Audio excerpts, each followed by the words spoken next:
ಲೋಕ ನಿಂದನೆಯನ್ನ ತಪ್ಪಿಸ್ಲಿಕ್ಕೋಸ್ಕರ ಮತ್ತೊಮ್ಮೆ ಗರ್ಭಿಣಿ ಮೈಥಿಲಿಯ ಏಕಾಂಗಿ ಹೋರಾಟವು ನಮ್ಮನ್ನ ತುಂಬಾ ಕಾಡುತ್ತೆ. ಸೊ ನಿಮ್ಗೆ ಅನಿಸ್ತಿರ್ಬೋದು ಈಗ ಇಲ್ಲಿ ಈ ತರ ಕೆರೆ ಹೇಗಾಯ್ತು ಅಂತ. ಅವತ್ತು ಸೀತಮ್ಮ ಜನಕ ಮಹಾರಾಜನಿಗೆ ಸಿಕ್ಕಿದಾಗ ಇಲ್ಲಿ ನೋಡ್ತಿದ್ರಲ್ಲ, ಇದನ್ನ ಮಿಥಿಲಾ ಪೇಂಟಿಂಗ್ ಅಥವಾ ಮಧುಬನಿ ಪೇಂಟಿಂಗ್ ಅಂತ ಕರೀತಾರೆ.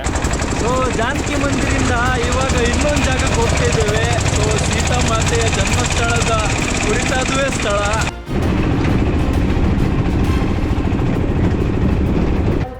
ಆ ಮಗು ಅಲ್ಲಿ ಸಿಕ್ಕಿದ ಮೇಲೆ ಜನಕ ಮಹಾರಾಜ ಕರ್ಕೊಂಡು ಬಂದದ್ದೇ ಇಲ್ಲಿಗೆ. ನಾನು ಹೇಳ್ತಾ ಇದ್ದೇನೆ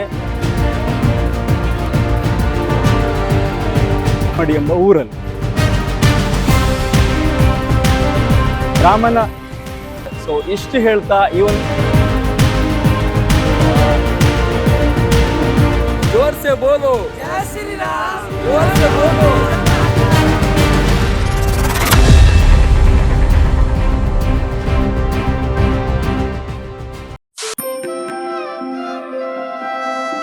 ಸೀತೆ ಮತ್ತೆ ಊರಿಂದ ಈ ಒಂದು ಚಹಾ ಕುಡಿತಾ ಇದ್ದೇನೆ. ಶುಂಠಿಯನ್ನ ಕುಟ್ಟಿ ಕುಟ್ಟಿ ಪುಡಿ ಮಾಡಿ ಚಹಾ ಮಾಡಿ ಕೊಟ್ಟಿದ್ದಾರೆ, ಅದು ಕೂಡ ಈ ಮಣ್ಣಿಂದ ಲೋಟದಲ್ಲಿ. ಎಷ್ಟು ಸೂಪರ್ ಆಗಿದೆ ಅಂದ್ರೆ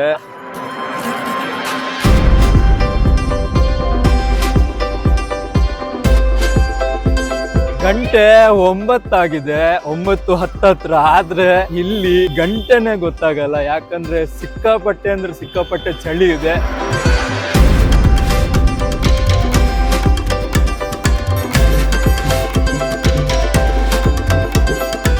ರಾಮಾಯಣವನ್ನ ಕೇಳಿದ ನಂತರ ಅಥವಾ ಓದಿದ ನಂತರ ನನ್ನ ಮನಸ್ಸಲ್ಲಿ ಕೊನೆ ತನಕ ಇವತ್ತಿನ ತನಕ ಕೊರಿತಾ ಇರೋದಂದ್ರೆ ಸೀತಾಮಾತೆ ಅನುಭವಿಸಿದಂತಹ ಕಷ್ಟಗಳ ಸರಮಾಲೆ. ಸಾಮಾನ್ಯವಾಗಿ ಶ್ರೀರಾಮ ಮತ್ತು ಸೀತಾ ದಂಪತಿಗಳು ಲೋಕೋದ್ಧಾರಕ್ಕಾಗಿ ಅಂತಾನೆ, ನಮ್ಗೆಲ್ಲ ಆದರ್ಶವಾಗೋದಕ್ಕಾಗಿ ಅಂತಾನೆ ಅವತಾರ ಎತ್ತಿ ಬರ್ತಾರೇನೋ. ಇವತ್ತು ಸೀತಮ್ಮ ನಮ್ಗೆಲ್ಲ ಆದರ್ಶ ಪ್ರಿಯ. ಯಾಕೆಂದ್ರೆ ಮಹಾಪತಿವ್ರತೆಯರ ಸಾಲಿನಲ್ಲಿ ನಿಲ್ಲುವಂತಹ ಸೀತಾಮಾತೆಯು ಕೂಡ ಅಗ್ನಿ ಪ್ರವೇಶವನ್ನ ಮಾಡ್ತಾಳೆ. ಜನಕಪುರದ ಜಾಹ್ನವಿ 13 ವರ್ಷಗಳ ವನವಾಸದ ಜೊತೆಗೆ 1 ವರ್ಷದ ಅಜ್ಞಾತವನ್ನ ಶ್ರೀರಾಮಚಂದ್ರನೊಟ್ಟಿಗೆ ಕಳೀತಾಳೆ. ಲಂಕೆಯ ಅಶೋಕವನದಲ್ಲಿ ರಾಮನ ಅಗಲಿಕೆಯ ದುಃಖಭರಿತ ಮೌನವನ್ನ ಏಕಾಂಗಿಯಾಗಿ ಕಳೀತಾಳೆ. ಅಷ್ಟೇ ಅಲ್ಲದೆ ಲೋಕ ನಿಂದನೆಯನ್ನ ತಪ್ಪಿಸ್ಲಿಕ್ಕೋಸ್ಕರ ಮತ್ತೊಮ್ಮೆ ಗರ್ಭಿಣಿ ಮೈಥಿಲಿಯ ಏಕಾಂಗಿ ಹೋರಾಟವು ನಮ್ಮನ್ನ ತುಂಬಾ ಕಾಡುತ್ತೆ. ಸೀತಾಮಾತೆ ಭಗವಾನ್ ಶ್ರೀರಾಮಚಂದ್ರನ ಏಕಮಾತ್ರ ಪತ್ನಿ. ಈ ಜಗತ್ತು ಕಂಡಂತಹ ಮೊದಲ ಪ್ರೇಮ ಕಥೆ ಮತ್ತು ವಿರಹವ್ಯತೆ ಒಬ್ಬರ ಜೀವನದಲ್ಲೇ ನಡೆದಿದೆ ಅಂದ್ರೆ ಅದು ನಮ್ಮ ರಾಮ ಸೀತಾ ದಂಪತಿಗಳದ್ದು ಮಾತ್ರ ಅಂತ ಅನ್ಸುತ್ತೆ. ಪ್ರೇಮವೆಂದ್ರೆ ರಾಮನಿಗೆ ಧರ್ಮವಾಗಿತ್ತು, ಪ್ರೇಮವೆಂದ್ರೆ ಸೀತೆಗೆ ತಾಳ್ಮೆಯಾಗಿತ್ತು. ಅಂತಹ ತಾಳ್ಮೆಯ ಪ್ರತಿರೂಪವಾದಂತಹ ಸೀತಾಮಾತೆಯು ಜನಕರಾಯನಿಗೆ ದೊರೆತಂತಹ ಪುಣ್ಯ ಸ್ಥಳವಾದ ಬಿಹಾರದ ಸೀತಾಮಡಿಯಲ್ಲಿ ನಾನಿವತ್ತಿದ್ದೇನೆ. ಬನ್ನಿ ಸ್ನೇಹಿತರೆ, ನಿಮ್ಗೂ ಕೂಡ ತೋರಿಸ್ತೇನೆ ಇಲ್ಲಿನ ವಿಶೇಷತೆಯೇನು, ಈ ಒಂದು ಪ್ರದೇಶದ ವೈಶಿಷ್ಟ್ಯಗಳೇನು, ಜನಕರಾಯನಿಗೆ ಸೀತಾಮಾತೆ ಹೇಗೆ ಸಿಕ್ಕಿದ್ಲು ಅನ್ನೋದನ್ನ ವಿವರಣೆಯಾಗಿ ನಿಮ್ಗೆ ಹೇಳ್ತೇನೆ. ಈ ದೇವಾಲಯ ಇರೋದು ಬಿಹಾರದ ಸೀತಾಮಡಿಯ ಪುನರೋಧಾಮಲ್ಲಿ. ಮೊದಲು ಇದನ್ನ ಮಿಥಿಲಾ ಅಂತ ಕರಿತಾ ಇದ್ರು. ಇಲ್ಲಿ ನೋಡ್ತಿದ್ರಲ್ಲ, ಇದನ್ನ ಮಿಥಿಲಾ ಪೇಂಟಿಂಗ್ ಅಥವಾ ಮಧುಬನಿ ಪೇಂಟಿಂಗ್ ಅಂತ ಕರೀತಾರೆ. ಒಂದ್ಸಲ ಏನಾಗುತ್ತೆ ಗೊತ್ತಾ, 12 ವರ್ಷಗಳ ಕಾಲ ಇಲ್ಲಿ ಬರಗಾಲ ಇರುತ್ತೆ. ಒಂದ್ ಹನಿ ಮಳೆ ಕೂಡ ಇರಲ್ಲ. ಭೂಮಿ ಅನ್ನೋದು ಬರಡಾಗಿ ಇಲ್ಲಿನ ಪ್ರಜೆಗಳು ವಾಸ ಮಾಡ್ಲಿಕ್ಕಾಗದೆ ಇಲ್ಲಿಂದ ವಲಸೆ ಹೋಗ್ಲಿಕ್ಕೆ ಪ್ರಾರಂಭ ಮಾಡ್ತಾರೆ. ಇದನ್ನು ನೋಡಿದ ಇಲ್ಲಿನ ರಾಜ ಜನಕ ಹೋಗಿ ಋಷಿಗಳನ್ನ ಕರೆಸಿ ಕೇಳ್ತಾರೆ. ಅವಾಗ ಋಷಿ ಹೇಳ್ತಾರೆ, ಹಾಲೆಷ್ಟಿ ಯಜ್ಞವನ್ನ ಮಾಡಿ ನೀವೇ ಸ್ವತಃ ನೇಗಿಲನ್ನ ಹಿಡಿದು ಉಳ್ಬೇಕು ಅಂತ. ಜನಕ ಮಹಾರಾಜ ಅವ್ರು ಹೇಳ್ದಾಗೆ ಮಾಡ್ತಾರೆ. ಹಾಗೆ ಉಳ್ತಾ ಇರ್ಬೇಕಾದ್ರೆ 5ನೇ ದಿನ ರಾಜ ಉಳ್ತಾ ಇದ್ದಂತಹ ನೇಗಿಲಿನ ತುದಿಗೆ ಒಂದು ಪೆಟ್ಟಿಗೆ ಸಿಕ್ಕಾಕೊಳ್ಳುತ್ತೆ. ಆ ಪೆಟ್ಟಿಗೆಯೊಳಗೆ ನಮ್ಮ ಪುಟ್ಟ ಸೀತಮ್ಮ ಇರ್ತಾರೆ. ಸೀತಮ್ಮ ಸಿಕ್ಕಿದ ಕೂಡ್ಲೆ ಮಳೆ ಬರುತ್ತೆ. ರಾಜ ಜನಕ, ರಾಣಿ ಸುನಯನ ಅವರ ಖುಷಿಗೆ ಮಿತಿಯೇ ಇರಲ್ಲ. ಇಲ್ಲಿನ ಪ್ರಜೆಗಳು ಕೂಡ ಆ ಮಳೆಗೆ ನೆಂದು ರಾಜನಿಗೆ ಜೈಕಾರ ಹಾಕ್ತಾರೆ. ದೇವಸ್ಥಾನದ ಒಳಗೆ ಇದ್ದಂತಹ ಅರ್ಚಕರು ಪ್ರತಿಯೊಂದು ವಿಷಯನ ವಿವರಿಸಿ ಹೇಳಿದ್ರು. ಆದ್ರೆ ಅದು ಹಿಂದಿಯಲ್ಲಿ ಇರೋದ್ರಿಂದ ಇಲ್ಲಿ ಸ್ವಲ್ಪನೇ ಕ್ಲಿಪ್ ಹಾಕ್ತಿದ್ದಾರೆ.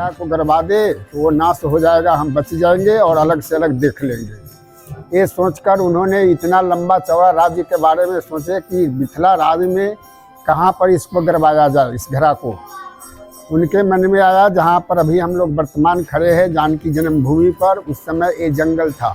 इस जंगल का नाम था उस समय पुण्यारण्य वन जंगल। यहाँ से उत्तर दिशा में लगभग 5-6 किलोमीटर पर एक हलेश्वर स्थान है जिसका पूर्व नाम बैरिया था, क्योंकि बैर का जंगल वहाँ ज़्यादा था उस समय। वहाँ पर जाकर उन्होंने राजा जनक जी ने हल चलाने से पहले हलेष्टि यज्ञ किए और महादेव जी की शिवलिंग स्थापना किए और वहीं से हल चलाना शुरू किए। हल चलाते हुए सीता कुंड के पास जब आए मंदिर के पीछे, उस समय समतल भूमि था। हल चलाते हुए वो हल से जो घड़ा रावण के द्वारा गाड़ा गया था वो हल से टकराने पर फूटा। इसमें से अष्ट सखी 8 लड़की के रूप में सिंहासन सहित पैदा ली। ये देखकर राजा जनक जी ने स्तुति किए हुए हैं, भय प्रगट कुमारी भूमि विदारी जनहितकारी। स्तुति करने पर उसमें से 7 विलुप्त हो गई और मध्य भाग की बालिका जो है वो बच्ची रूप में रोने लगी। उस समय से बारिश होना शुरू हो गया, देवता लोग फूलों का वर्षा करने लगे। राजा जनक जी ने सोचे कि ये भूमि दान हम दिए हुए हैं, यहाँ जो कुछ मिला ये पुंडरीक ऋषि का हुआ। पुंडरीक ऋषि को गोद में डाल दिए उस बच्ची को। राजा जनक जी के गोद में पुंडरीक ऋषि डाल दिए और यहाँ नाम रख दिए जनक पुत्री जानकी। बच्चा बच्ची जब जन्म लेता है तो 6 दिन पर छठी मनाया जाता है और नामाकरण जो होता है राम श्याम जो भी हम लोग रखें वो छठी के रोज ही रखा जाता है। युग का प्रभाव है कि हमें पता चल जाए कि गर्भ में बच्चा है तो नाम आना शुरू हो जाएगा सारे परिवार को। बच्चा होगा तो ये नाम रखेंगे, बच्ची होगा तो ये नाम रखेंगे।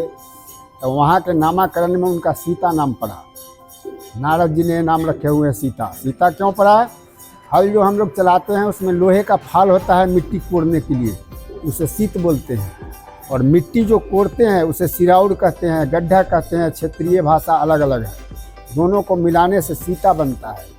ಹಿಂದೆ ಇದೆಯಲ್ಲ ಇದೇ ಸೀತಾಕುಂಡ ಆಯ್ತಾ, ಇಲ್ಲೇ ಜನಕ ಮಹಾರಾಜನಿಗೆ ಸೀತಮ್ಮ ಸಿಕ್ಕಿದ್ದು. ಸೊ ನಿಮ್ಗೆ ಅನ್ಸ್ತಿರ್ಬೋದು ಈಗ ಇಲ್ಲಿ ಈ ತರ ಕೆರೆ ಹೇಗಾಯ್ತು ಅಂತ. ಅವತ್ತು ಸೀತಮ್ಮ ಜನಕ ಮಹಾರಾಜನಿಗೆ ಸಿಕ್ಕಿದಾಗ ಅಲ್ಲಿದ್ದಂತಹ ಜನರು ಋಷಿಗಳು ಎಲ್ಲರೂ ಕೂಡ ಇಲ್ಲಿಂದ ಒಂದೊಂದು ಮುಷ್ಟಿ ಮಣ್ಣನ್ನು ತಗೊಂಡು ಹೋಗ್ತಾರೆ. ಆ ತಗೊಂಡೋದ ಮಣ್ಣಿಂದ ಇಲ್ಲಿ ಒಂದು ಕೆರೆಯೇ ಉದ್ಭವ ಆಗುತ್ತೆ ಅಂತ ಜನರು ಹೇಳ್ತಾರೆ. ಸೊ ಪುನರಾಧಾಮಿಂದ ಒಂದು 3 ಕಿಲೋಮೀಟರ್ ಹಿಂದೆ ಬಂದ್ರೆ ಜಾನಕಿ ಸ್ಥಾನ ಅಂತ ಸಿಗುತ್ತೆ. ಅಲ್ಲಿಗೆ ನಾನೀಗ ಹೋಗ್ತಿದ್ದೇನೆ. ಈ ಸಿಟಿನ ನಿನ್ನೆ ರೀಚ್ ಆದ್ಮೇಲೆ ರಾತ್ರಿ ಫುಲ್ ತಿರುಗಿದ್ದೆ. ಇವಾಗ ನೋಡಿದ್ರೆ ಫುಲ್ ಕ್ರೌಡ್, ಜನರೆಲ್ಲ ಒಳ್ಳೆ ಇದ್ದಾರೆ, ಆದ್ರೆ ಕ್ಲೀನ್ ಸ್ವಲ್ಪ ಕಮ್ಮಿ ಇದೆ ಅಷ್ಟೇ. ಅದು ಬಿಟ್ರೆ ಓಕೆ. ಸೊ ರಾತ್ರಿ ಇದು ನೋಡಿ, ಈಗ ನೋಡಿ ಹಗ್ಲಿದು. ಸೊ ನಾನು ಮೊದಲೇ ಹೇಳಿದಾಗೆ ಈ ಊರು ಬರುವಂಥದ್ದು ಸೀತಾಮಡಿಯಲ್ಲಿ. ಸೀತಾಮಡಿ ಇರುವಂಥದ್ದು ಬಿಹಾರದಲ್ಲಿ. ಬಿಹಾರದ ಸೀತಾಮಡಿ ಈ ನಮ್ಮ ಇಂಡಿಯಾ ನೇಪಾಳ ಬಾರ್ಡರ್ ಹತ್ರ ಬರುತ್ತೆ. ಇಲ್ಲಿಂದ ಬಾರ್ಡರ್ ಒಂದು 20 ಕಿಲೋಮೀಟರ್ ದೂರ ಆಗುತ್ತೆ ಅಷ್ಟೇ. ತುಂಬಾ ಅಂದ್ರೆ ತುಂಬಾ ಟ್ರಾಫಿಕ್ ಇದೆ ಇಲ್ಲಿ ನೋಡಿ. ಸೀತಮ್ಮ ಜನಕನಿಗೆ ಸಿಕ್ಕಿದ ಮೇಲೆ ಜನಕ ಮಹಾರಾಜ ಕರ್ಕೊಂಡ್ ಬರೋದು ಇದೇ ದೇವಸ್ಥಾನ. ಪುಟ್ಟ ಕಂದಮ್ಮಂಗೆ ಏನ್ ಹೆಸರಿಡೋದು ಅಂತ ರಾಜ ರಾಣಿ ಜನರೆಲ್ಲ ಯೋಚನೆ ಮಾಡ್ತಿರ್ಬೇಕಾದ್ರೆ ಜನಕರಾಜನಿಗೆ ಒಂದು ಸಲಹೆ ಬರುತ್ತೆ. ನೀವು ಉಳ್ತಾ ಇದ್ದಂತಹ ನೇಗಿಲಿನ ತುದಿಗೆ ಕಂದಮ್ಮ ಇರುವಂತಹ ಪೆಟ್ಟಿಗೆ ತಾಗುತ್ತೆ. ನೇಗಿಲಿನ ತುದಿಯನ್ನು ನಾವೆಲ್ಲ ಸೀತ್ ಅಂತ ಕರಿತೇವೆ. ಹಾಗಾಗಿ ಪುಟ್ಟ ಕಂದಮ್ಮಂಗೆ ಸೀತೆ ಅಂತ ಹೆಸರಿಡೋಣ ಅಂತ. ಜನಕನ ಮಗಳಾಗಿರೋದ್ರಿಂದ ಜಾನಕಿ, ಮಿಥಿಲೆಯ ರಾಣಿಯಾಗಿರೋದ್ರಿಂದ ಮೈಥಿಲಿ, ವಿದೇಹ ಸಾಮ್ರಾಜ್ಯದ ಅಧಿಪತಿಯ ಮಗಳಾಗಿರೋದ್ರಿಂದ ವೈದೇಹಿ, ಭೂಮಿ ತಾಯಿಯ ಮಡಿಲಲ್ಲಿ ಸಿಕ್ಕಿರೋದ್ರಿಂದ ಭೂಮಿ, ಭೂಮಿಜ, ರಾಮನ ಪ್ರೀತಿಯ ಪತ್ನಿಯಾಗಿರೋದ್ರಿಂದ ರಾಂಪ್ಯಾರಿ, ಹಾಗೆ ಸಿಯಾ, ಪಾರ್ವತಿ, ಶಿವಸಾತಿ, ಜನಕನಂದಿನಿ, ವಾಣಿಕಾ, ಅಂಕ್ಷಿತ ಇದೆಲ್ಲ ನಮ್ಮ ಸೀತಮ್ಮಂದೇ ಹೆಸರುಗಳು. ದೇವಸ್ಥಾನಕ್ಕೆ ಒಳಗೆ ಅದ್ಭುತ ಚಿತ್ರಗಳನ್ನ ಬಿಡಿಸಲಾಗಿದೆ. ಅದರಲ್ಲಂತೂ ಮಿಥಿಲ ಚಿತ್ರಾಕೃತಿಗಳಿದೆಯಲ್ಲ, ಅದಂತೂ ತುಂಬಾನೇ ಅದ್ಭುತವಾಗಿದೆ. ಜಾನಕಿ ಮಂದಿರಿಂದ ಇವಾಗ ಇನ್ನೊಂದು ಜಾಗಕ್ಕೆ ಹೋಗ್ತಾ ಇದ್ದೇವೆ. ಸೊ ಸೀತಾಮಾತೆಯ ಜನ್ಮಸ್ಥಳದ ಕುರಿತಾದುವೆ ಸ್ಥಳ.